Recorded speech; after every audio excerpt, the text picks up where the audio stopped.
They literally were like, before all this stuff happened with Android-19 and stuff, they were like, hey, we may need to shut down banks. Some crazy stuff's going to happen. They literally were talking about the shutdowns before the shutdowns happened.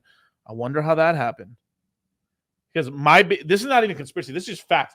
Basically, what happened is they manufactured this entire thing in order to print money. Because look at what happened. Like, we can't look, 2008. I mean, this whole 2008 crash and stuff that ended up happening was basically a giant was a housing crash, right? But it was economical. It wasn't just because like the economy was just doing bad and there was a recession, right? It was like, we can't bail out the banks.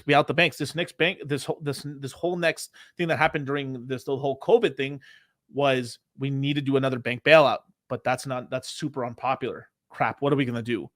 So they misdirected and did this and caused. Now I'm not saying it wasn't real, right? Because people did get sick, right? Barely, but did get sick.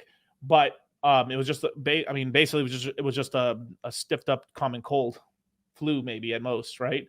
And what happened? It came out, global pandemic, let's shut everything down. It was a two-pronged attack. One, the United States, through Trump, we started a trading war with China. We then rugged China and started moving our entire manufacturing base out of China, back to the States, back to Canada, back to Mexico, as well as India. So we basically allied ourselves more deeper with India, and basically the rest of the world has also been slow rugging China. Because if you didn't know, China is going through a lot of financial hardships right now. A lot of the banks are starting to get really, really jittery, and that's not great. And just to give you guys a little bit of reference for where the Chinese housing market is compared to the housing market, when we were the most overextended on housing in terms of like a bubble, China is their bubble is 4 times larger than it was for us in 2008, 2007. 4 times larger.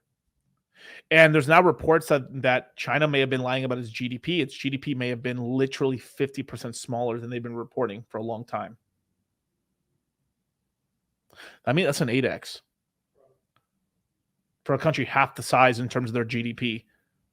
So this is the reason why there's all this kind of fighting going around the world and stuff right now and that's another reason why I also believe that now part of it is to control inflation. Another part is also to make a lot of U.S. bonds more attractive as well, because right now China's actively, and a lot of other countries are trying to actively, through the BRICS countries, trying to dump U.S. bonds and stuff, but people are buying them up right now because guess what?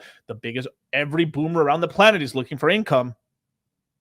If you're a fucking baby boomer right now, and even though you might be losing to inflation on this stuff, but it's just nice to have mailbox money coming in.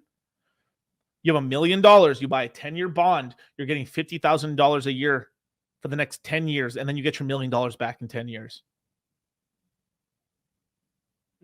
Interesting.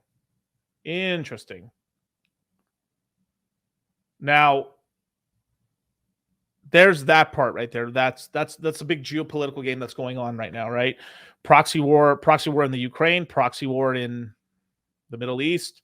We shall see if there's going to be a proxy war somewhere else, or maybe a real one in another place, right? Interesting, right? But now we're because we're actively, a lot of people are starting to actively really watch the bank balance sheets for, the Fed. A lot of stuff is going down, so now they're starting to like secretly money print through the FDIC to put money in there. There's just a lot of weird, like they're gonna have to print money, man. It's literally, if you just look at it, it's just so insane, this market and stuff. So it's kind of crazy if you actually look to when the money hit. The crypto pumps almost was kind of correlated to that. Interesting,